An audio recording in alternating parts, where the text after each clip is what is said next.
Bonjour Sophie. Bonjour. Alors Sophie, on se retrouve à la librairie Coiffard, la plus ancienne librairie de Nantes, indépendante depuis 1919. Et on a cet honneur, et d'ailleurs on remercie la librairie Coiffard de nous accueillir aujourd'hui. Et grâce à vous, on va découvrir aujourd'hui quelque chose d'intime. On va découvrir l'intime à travers un roman qui s'appelle Les Amants de Lumière.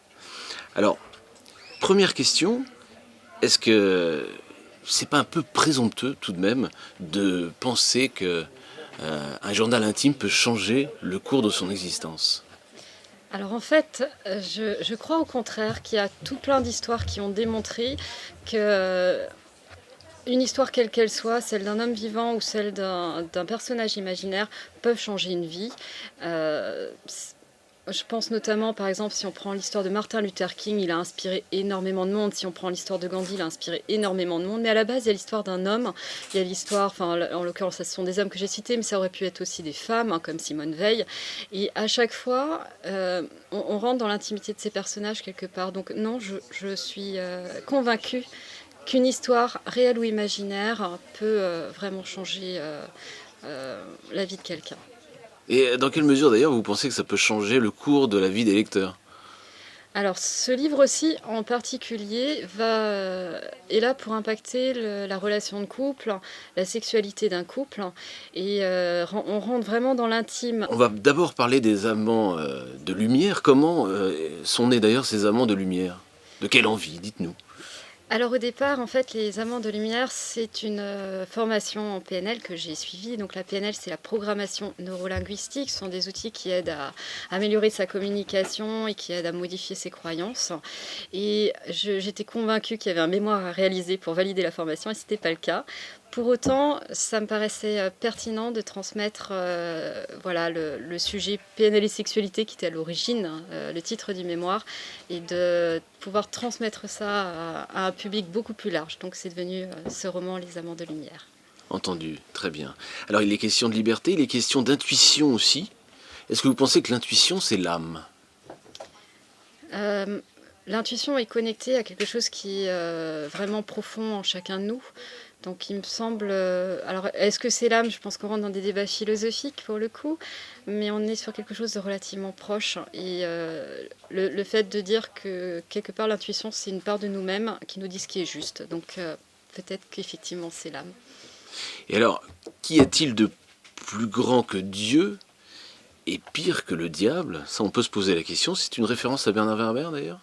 Il me semble, oui, que c'est un Oui. de ces livres, j'aime bien mettre quelques références sans pour autant, forcément les mettre de façon explicite, mais oui, en l'occurrence dans le livre, je donne une réponse différente de celle qu'il avait formulée à l'époque. Et puis page 26, il y a la fiction qui rejoint la réalité, la lectrice qui se prend pour la muse du héros. On découvre que cet homme de lumière, l'homme de lumière du roman, c'est un personnage d'encre et de papier qui devient soudain réel. Et ce même personnage continue sa progression dans l'histoire. L'héroïne qu'il décrit, c'est la lectrice. Si j'ai bien lu, vous m'arrêtez si je me trompe. Et la mise en abîme continue. Alors en fait, il y a deux couples, hein, et il y en a un premier qui est décrit au travers du journal intime. Il y a un second couple en fait qui va se trouver inspiré par cette histoire relatée dans le journal intime. Mais effectivement, on va se rendre compte à la fin du livre qu'il y a quand même des parallèles entre ces deux couples et que le journal intime n'existe pas par hasard. Il n'y a pas de hasard d'ailleurs. Et à ce moment de l'histoire, où vous voulez amener le lecteur? Justement, dans cette idée, alors c'est Paul Éluard qui disait ça, il n'y a pas de hasard, il n'y a que des rendez-vous. Moi, je crois sincèrement que justement, le hasard n'existe pas, que chaque chose a sa raison d'être, chaque histoire est juste et que voilà, il y a une place pour chaque chose. Donc bon ou mauvais, agréable ou désagréable, tout a sa raison d'être et tout est là pour nous faire avancer et progresser. C'est en tout cas un des messages que je souhaitais faire passer au travers de ce livre. Page 35, à un moment vous donnez rendez-vous au Café des Délices. Alors là on va un petit peu se détendre parce que justement je me suis demandé si c'était pas une allusion à Patrick Bruel. Patrick Bruel, c'est Ah, le café des quelqu'un délices. Oui. quelqu'un qui a quelque chose à faire dans ma vie.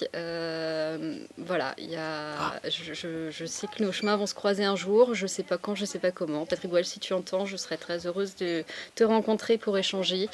Et oui, voilà, ce sont des clins d'œil musicaux, littéraires, voilà, qui sont glissés tout au long du livre. C'est une affection que vous lui portez depuis l'adolescence. C'est né de la Patrick Mania. Vous faisiez partie des fausses Patrick marquées sur un drapeau, non? Ou une banderole? Non, Non, Sophie, alors non. rassurez-nous. Non, Non, quand non. même pas à ce point-là. J'aurais l'audace de dire je suis ni fan ni pas fan de Patrick Bruel.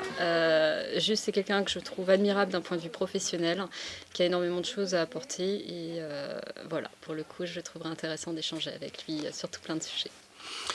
Alors, c'est un livre qu'on peut emporter partout. Il est pratique, il n'est pas cher non plus. On va conclure l'interview avec peut-être une petite note sur l'étymologie de votre nom. Sophie Hérault, c'est aussi la paix si on recherche bien dans l'histoire. Alors en fait, je me décris comme messagère de sagesse. Sophie en grec, Sophia c'est la sagesse. Et le héros au Moyen-Âge, avec une orthographe un tout petit peu différente, puisqu'il n'y avait qu'un R, mais moi je pense qu'il faut justement ne pas manquer d'air pour être auteur. Héros au Moyen-Âge, c'était le messager. Donc voilà, j'ai tendance à penser que j'ai une belle mission de vie qui serait messagère de sagesse.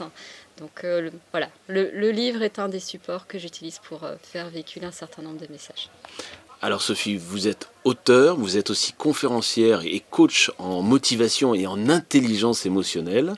Donc c'est un livre qui va vous apporter aussi quelque chose sur le développement personnel. C'est un livre d'amour, c'est un livre sur la liberté. C'est une belle rencontre entre un homme et une femme autour, effectivement, d'un journal intime. Les amants de lumière, à découvrir aujourd'hui, sans plus attendre. Et une petite question encore, vous allez être où la prochaine fois? Parce que là, nous sommes dans une grande librairie, la librairie Coiffard à Nantes. La prochaine fois qu'on va pouvoir vous voir, ce sera où?